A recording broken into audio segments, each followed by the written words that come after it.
number 04539.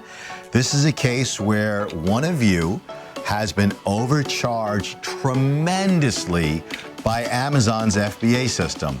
You know, there's a pick and pack fee, and the first is one price and the second items are different fees, or you've been overcharged, or your shelf space, you've been overcharged because they're measuring your packages as being too big or too heavy or oversized when it's not oversized.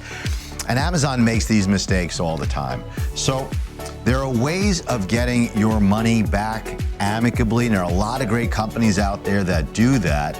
But if you've hit a brick wall, if whoever you're using to recoup the overcharges has been unable to get you that money back, then it might be time to take Amazon to arbitration. Arbitration is your dispute resolution system when you are an Amazon seller. It's in your contract with Amazon. It's called the Business Solutions Agreement. Many of you refer to it as the TOS, or the Terms of Service, but no matter what you call it, you must arbitrate disputes with Amazon that you're unable to resolve amicably.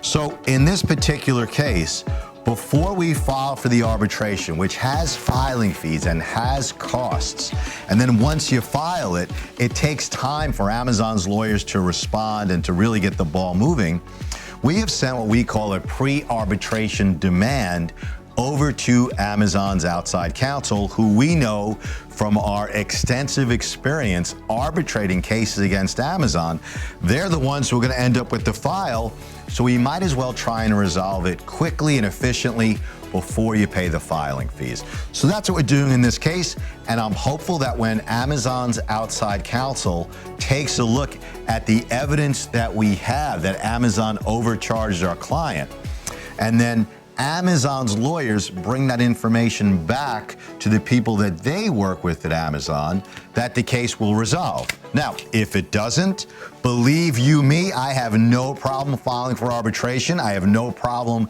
arbitrating against Amazon. I am an old school trial lawyer, and I spent the first 15 years of my career doing practically nothing but trying cases. I did car accidents, medical malpractice. I did a lot of employment cases. I went after the biggest corporations in New York and in the world. So believe me, I got no problem going toe-to-toe to Amazon's corporate lawyers, and I think I could try circles around them. But the best way of resolving these issues for you is as quickly, efficiently, and inexpensively as possible. And that's what we do with our pre-arbitration demands. And we also constantly try and resolve issues even after we file for an arbitration. You want to learn more about how we handle Amazon, how we take the decision-making out of Amazon's hands when they refuse to do the right thing for you amicably? Contact me in any one of these 4 ways. Also, if you just want more information about the arbitration process, go to our YouTube channel, put in the search bar arbitrations, and you're going to find dozens, if not 100 different videos just like this one, discussing the different steps along the way if you need to go after Amazon through the arbitration process.